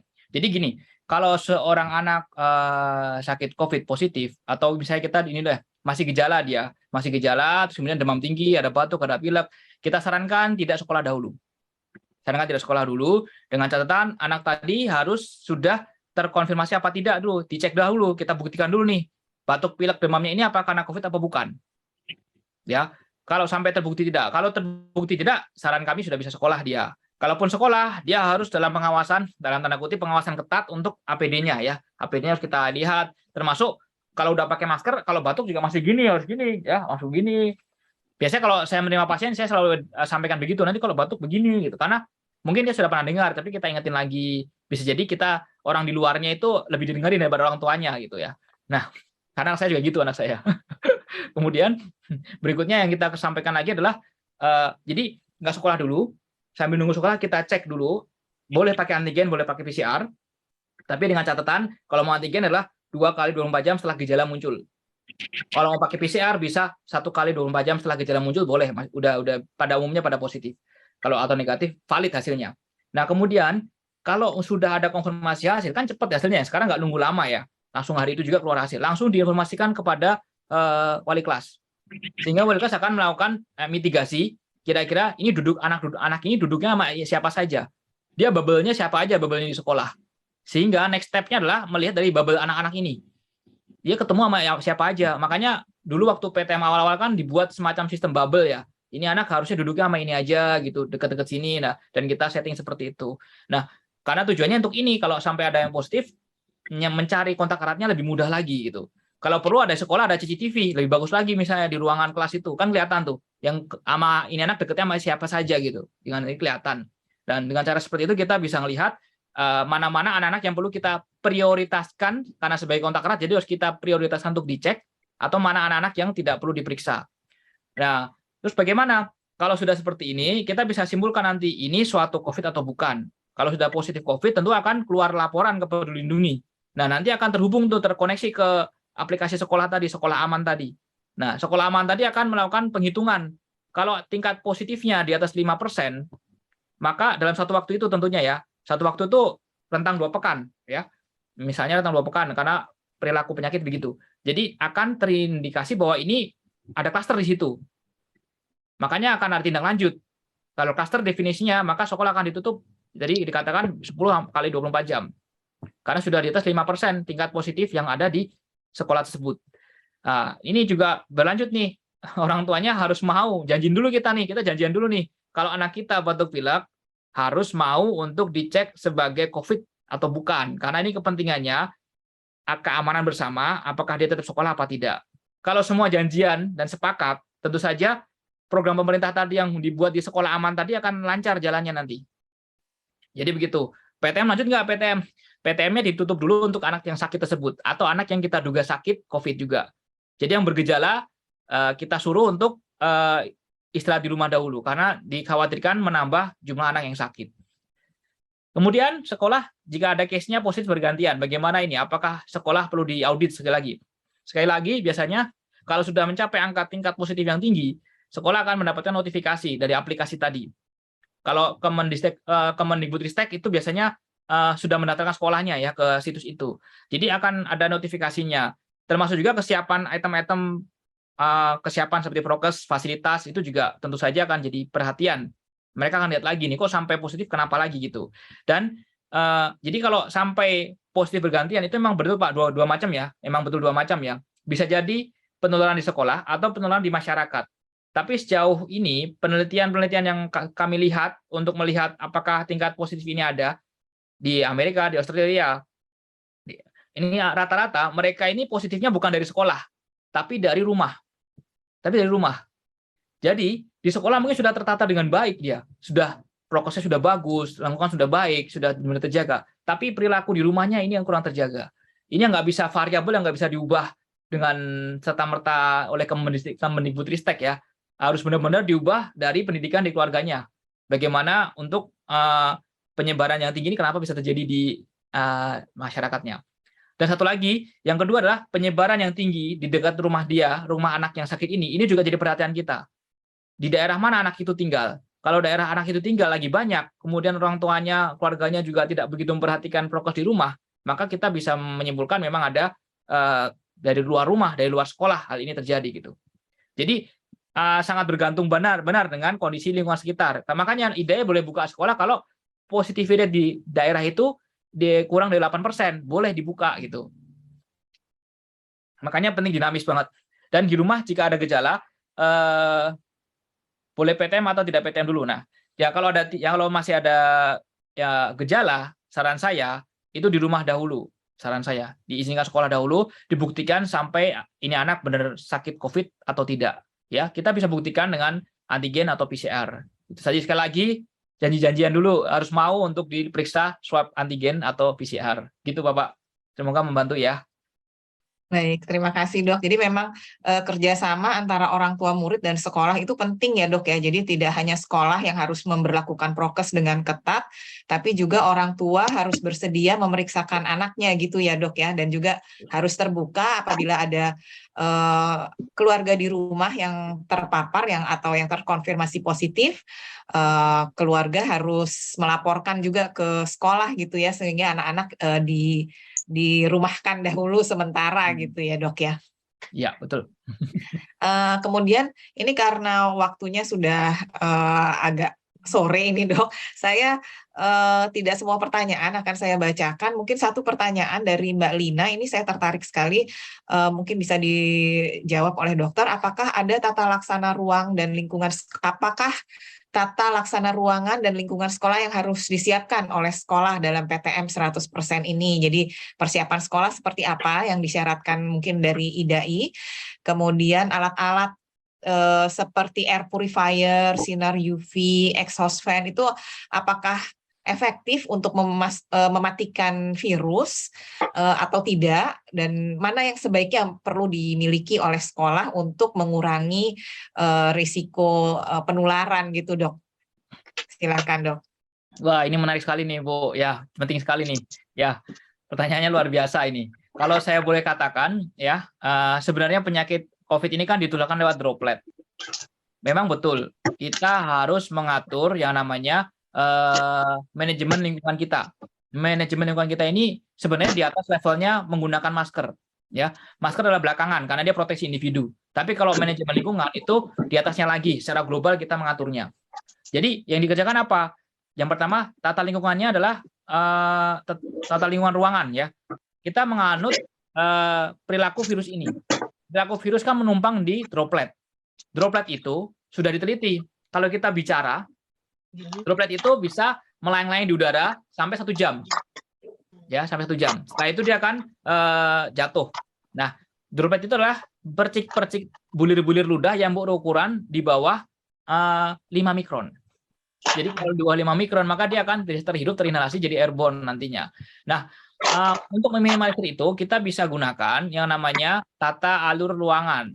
Ya, makanya, dan satu lagi, kalau kita bicara, droplet itu kan melayang-layang, jatuhnya, jaraknya sudah diteliti. Ada 1 meter sampai 2 meter. Makanya paling jauh diambil 2 meter. Ya, ditelitinya itu lama, nggak sekarang ini. Telitinya tahun 65. 65 ditelitinya. Nah, diteliti. Nah, kemudian jadi asumsi itulah yang membuat WHO untuk mengatakan jarak aman adalah 2 meter. Nah, tapi kita perlu lihat kalau dalam ruangan bagaimana. Kalau dalam ruangan kita menggunakan namanya definisi overcrowded atau tidak. Istilah overcrowded itu adalah untuk suatu perumahan atau housing complex. Overcrowded itu saya cari definisinya, kalau di Indonesia nggak nemu, tapi di overcrowded-nya di NHS itu National Health Services dari United Kingdom, mereka mengatakan perumahan yang sehat itu kalau luasnya per orangnya, luas per orangnya itu 5 meter square. Jadi seorang anak 5 meter square itu luas area aman yang kita nggak sebut sebagai overcrowded. Jadi kalau asumsikan ruangan kita berukuran antara, kalau sekarang di sekolah itu standarnya 7 x 8 meter ya, 7 x 8 meter. Sekolah standar di Jakarta itu 7 x 8 meter. Artinya 56. Sebenarnya di situ optimal hanya untuk sekitar 11 anak. 11 anak. Tapi kan kita boleh melebihkan daripada itu, tapi harus dibuka aliran udaranya. Dibuat ventilasi buatan. Dengan cara apa? Jendela harus lebih ya 20%. Jendela 20% luas tanah. Kemudian, kalaupun tidak tersedia jendela, dibuat exhaust. Fungsinya untuk menarik udara, agar supaya udara itu berganti dengan cepat. Ditambah lagi dengan didorong dengan kipas angin. Kipas angin tadi fungsinya selain buat pengalir udara sejuk, tapi dia juga fungsinya mendorong udara tadi. Nah, kalau pakai AC bagaimana? Kalau pakai AC, saran kami adalah dibuka jendelanya, kita mungkin beberapa jam sekali. Bisa 4 jam sekali, dibuka 1 jam. Fasilitas sekolah dibuka semuanya misalnya. Jadi pas di dalam kelas ditutup, nanti pas setelah kelas dibuka lagi. Nah, setengah jam dibuka, nanti ditutup lagi, pasang lagi. Dengan catatan pada saat dibuka jendela semua itu, semua orang keluar dari kelas dan didorong pakai kipas angin. Sehingga udaranya berganti. Karena kalau kami medis tindakan yang aerosol, yang menggunakan aerosol sampai keluar itu, biasanya kita di ruang tertutup, tapi kita kasih jeda 1 jam. Fungsinya untuk, dan kita dorong keluar semua partikel-partikel tadi. Nah, mungkin sekolah, mungkin setengah jam lah minimal boleh digunakan hal itu, agar supaya membantu sirkulasi udaranya bisa tergantikan. Kemudian, bagaimana dengan UV, sinar UV? UV sebenarnya tidak terlalu bermakna ya, tapi yang bermakna sekali dan paling murah adalah aliran udara yang mendorong tadi, tekanan udara positif untuk menggantikan udara tadi. Dan tentu saja, bagaimana HEPA filter? Kalau pakai AC, kebetulan HEPA filternya sanggup bisa beli HEPA filter, boleh, tidak masalah HEPA filter. Tapi HEPA filter ini punya kelemahan, harus diganti setiap 3 bulan sampai 6 bulan sekali, tergantung mereknya. ya, tergantung mereknya. Jadi kalau mau pakai HEPA filter boleh, tapi itu tadi aman, buka masker juga nggak ada masalah. Kalau pakai HEPA filter aman, buka masker di dalam nggak ada masalah. Tapi itu tadi 3-6 bulan harus diperiksa lagi HEPA filternya, karena tentu saja ini sangat mengganggu jika nantinya pada ada yang positif di situ dan ternyata nggak bekerja optimal HEPA filternya. Dan satu lagi adalah tadi di antara semua prokes-prokes tadi yang paling murah adalah pakai masker, cuci tangan, etika batuk, ya. Dan satu lagi ventilasi udara, gerakan ventilasi udara. Kira-kira itu Ibu, semoga bisa membantu. Untuk ventilasi udara berarti, terima kasih ya dok ya, saya jadi nambahin pertanyaan. Untuk ventilasi udara berarti memang sebaiknya meskipun ruangan ber-AC itu, kelas-kelas kan rata-rata sekarang ruangan ber-AC ya dok ya, tetap harus dilakukan ini ya, jendela-jendela dibuka gitu ya dok ya, agar supaya secara periodik dibuka sehingga ada pertukaran udara dengan udara luar. Mungkin begitu ya dok, yang paling minimal yang bisa dilakukan seperti itu ya dok ya. Betul sekali Bu, betul sekali. Saya tahu lingkungan sekolah ketika saya menjadi Satgas Covid di RW saya, kemudian kami waktu itu penuh rumah sakit penuh, kita berinisiatif membuat sekolah itu menjadi ruang rawat sementara, kayak isolasi di Wisma Atlet gitu. Makanya saya tahu lingkungan sekolah dari situ. Saya pelajari tata alurnya sekolah negeri Jakarta ya, SD negeri Jakarta, berapa tingginya, berapa tinggi ceilingnya, berapa luasnya, arah udaranya kemana. Saya survei langsung, saya lihat. Jadi saya tahu 7 kali 8 meter. Nah, itu asumsi saya benar-benar melihat bahwa ini lingkungan yang aman untuk kita gunakan untuk isolasi sementara. Jadi emang kebuka semua Bu, sekolah zaman sekarang emang terbuka semua. Kira-kira gitu. Oke, baik. Baik, terima kasih dok. Ini ada satu yang raise hand, kita beri kesempatan. Nanti mungkin kalau masih ada waktu, saya bacakan pertanyaan-pertanyaan yang menarik yang lainnya. Tapi saya utamakan yang raise hand dulu. Silahkan Mbak Rina. Silakan.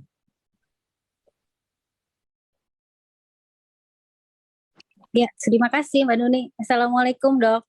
Waalaikumsalam. Terima kasih dengan materinya ini yang menarik dan kebetulan sangat relevan ya dengan kondisi sekarang saya gitu maksudnya. Jadi kebetulan putri saya ini sedang menjadi kasus positif dok, dengan dugaan memang dari klaster sekolah ya, karena pas sekali itu dia menjadi kasus ketiga, di mana 2 sebelumnya karena positif terus kelasnya menjadi online gitu dok. Dan tadi betul seperti yang dokter bilang ya, posisi itu menentukan sekali gitu, dan karena kebetulan duduknya berdekatan dengan kasus sebelumnya jadi dia positif. Nah, kemudian tapi memang gejalanya sih ringan sekali karena hanya demam 1 kali dan setelah itu tidak ada menunjukkan gejala, hanya bersin-bersin. Nah, awalnya ini dok, anak saya kan CT-nya cukup tinggi ya, 29. Tapi hari ini tadi saya tes kembali ternyata turun gitu.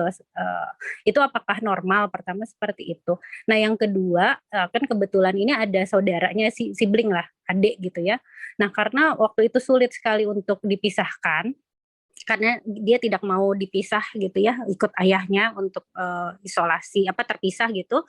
Nah, jadi memang kita satu rumah gitu, meskipun memakai masker, dan kebetulan akhirnya qadarullahnya jadi ikutan terkonfirmasi juga, baru ketahuan.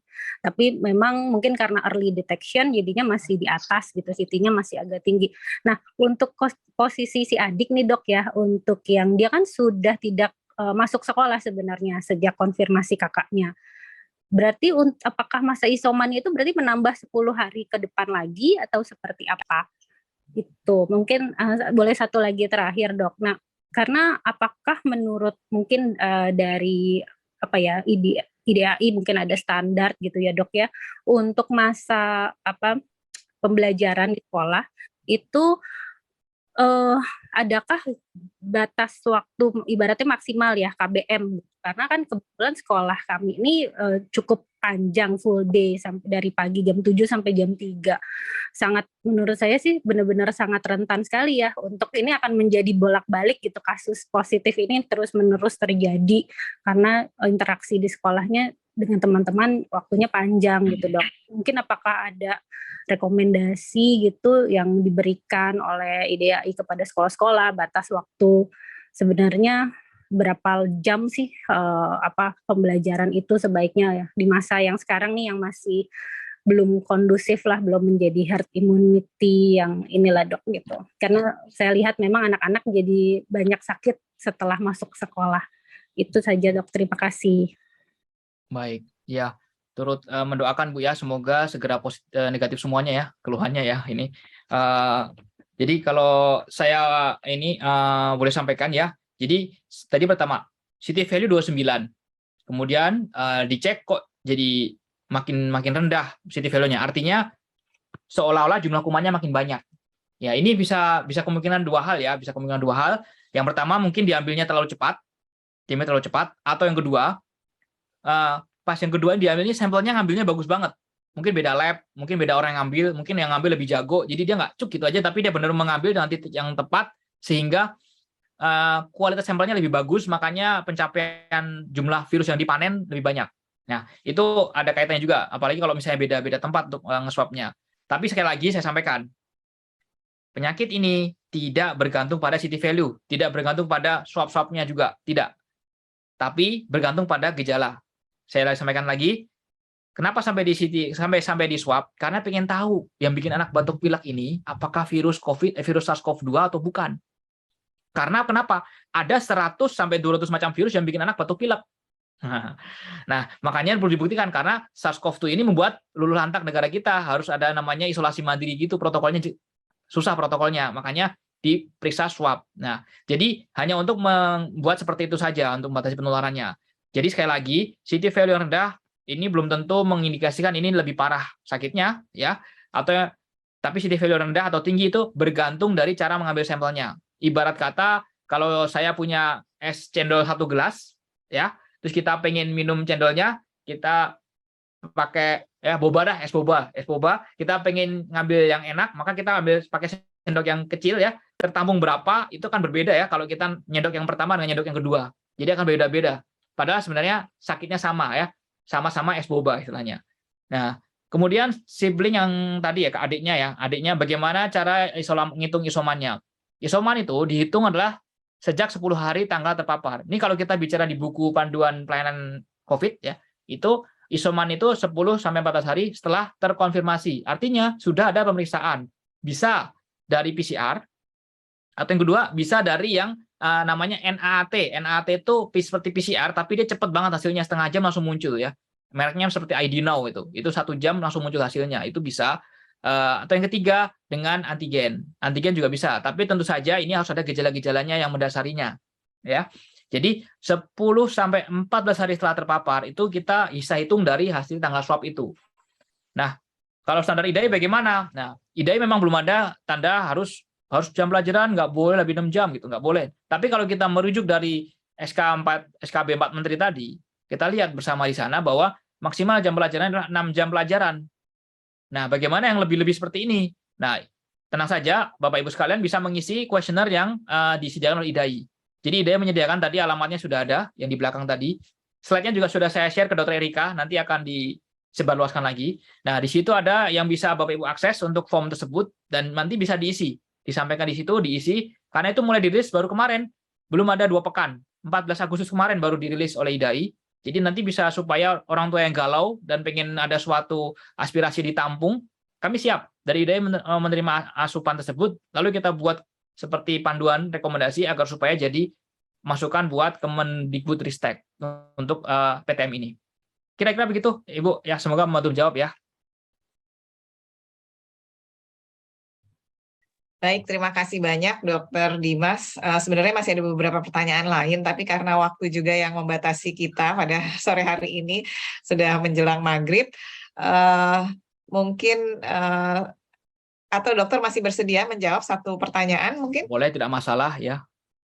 Ini juga nanti mungkin kalau pertanyaan yang belum terjawab, mungkin saya jawab juga pakai ketikan juga nanti Ibu ya. Oh, boleh silahkan Dok.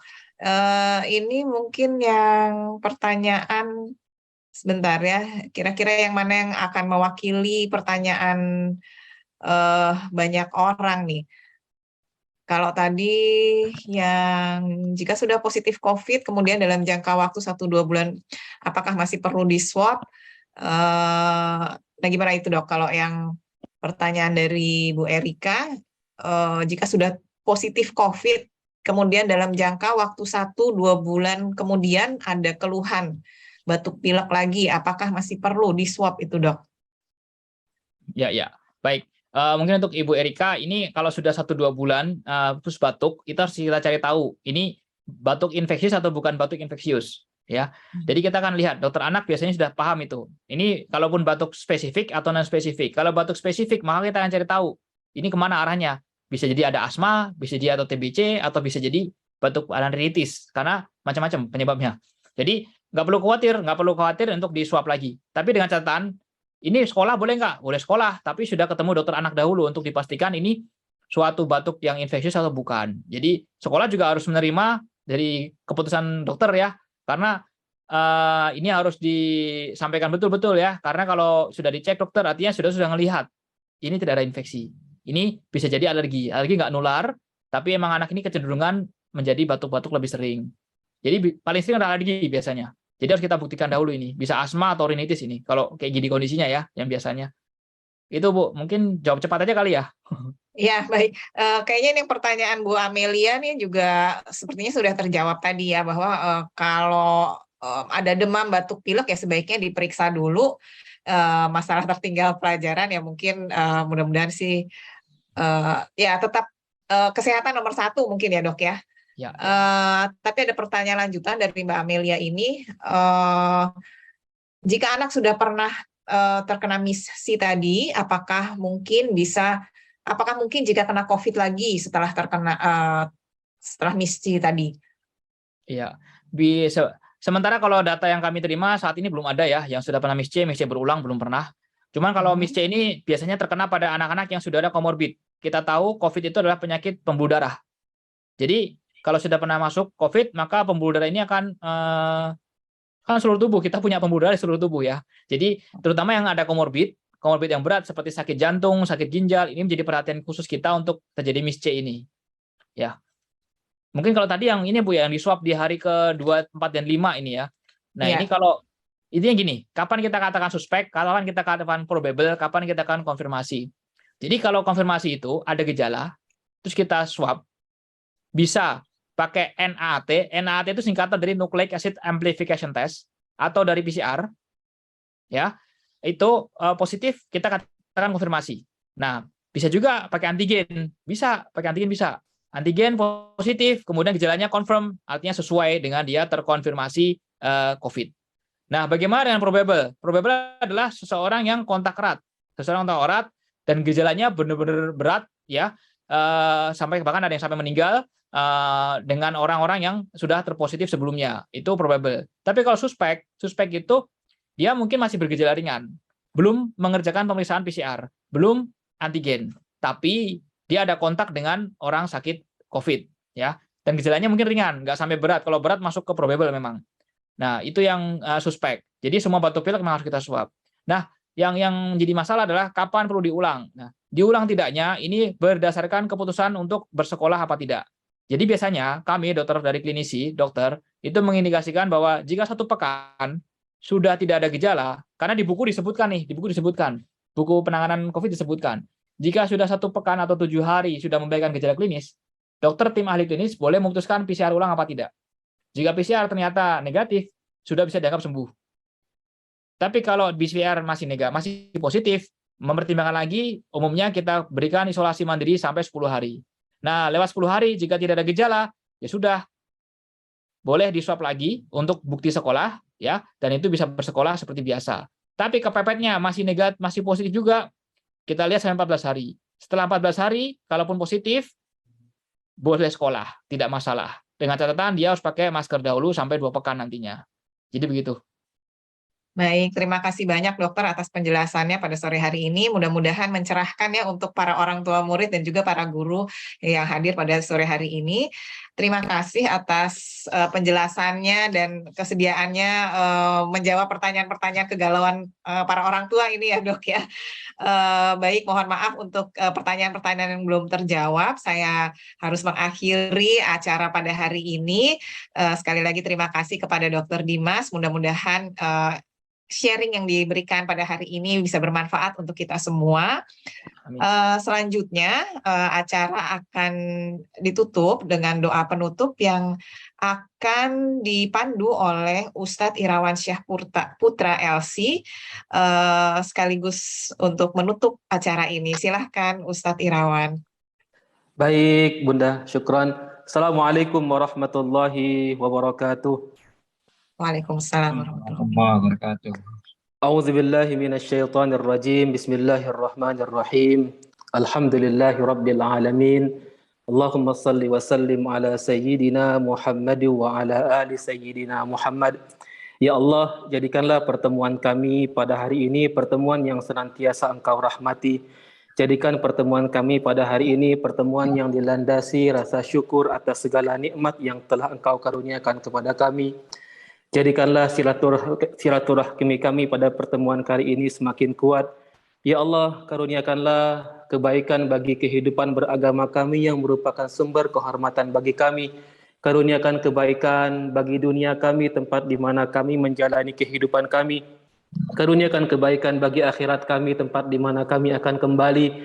Jadikan kehidupan kami di dunia ini penuh dengan amalan-amalan kebaikan yang semakin hari semakin bertambah, dan jadikanlah kematian kami nanti sebagai bentuk kebebasan kami dari segala perbuatan-perbuatan buruk. Ya Allah, karuniakan kemudahan dan solusi dari setiap kesulitan dan kesusahan kami. Karuniakan kesembuhan dan kesehatan bagi kami, khususnya bagi saudara kami yang sedang sakit pada hari ini. Lindungilah kami, keluarga kami, putra-putri kami dari segala penyakit. Kepadamulah kami menyembah dan mohon pertolongan, ya Allah. La ilaha illa anta subhanaka inna kunna minaz zalimin. Wa sallallahu ala nabiyyina Muhammad wa ala alihi wa sahbihi wa sallam. Walhamdulillahi rabbil alamin. Jazakumullah khairan katsira. Assalamualaikum warahmatullahi wabarakatuh. Waalaikumsalam warahmatullahi wabarakatuh. Jazakallah khair, Pak Ustadz sudah bersedia menutup acara ini dengan doa. Mudah-mudahan acara ini bermanfaat untuk kita semua. Sekali lagi terima kasih. Saya mewakili Komite SD Azhari Islamic School menyampaikan terima kasih kepada sekolah, pihak sekolah yang sudah memberikan kesempatan pada kami untuk menyelenggarakan acara ini, dan juga terima kasih tentunya kepada Dr. Dimas yang sudah bersedia menyediakan waktunya di akhir pekan ini. Kita akhiri acara ini dengan sama-sama membaca doa kafaratul majelis. Subhanakallahumma wa bihamdika asyhadu an la ilaha illa anta astaghfiruka wa atubu ilaik. Sekali lagi kurang lebihnya mohon maaf. Wassalamualaikum warahmatullahi wabarakatuh.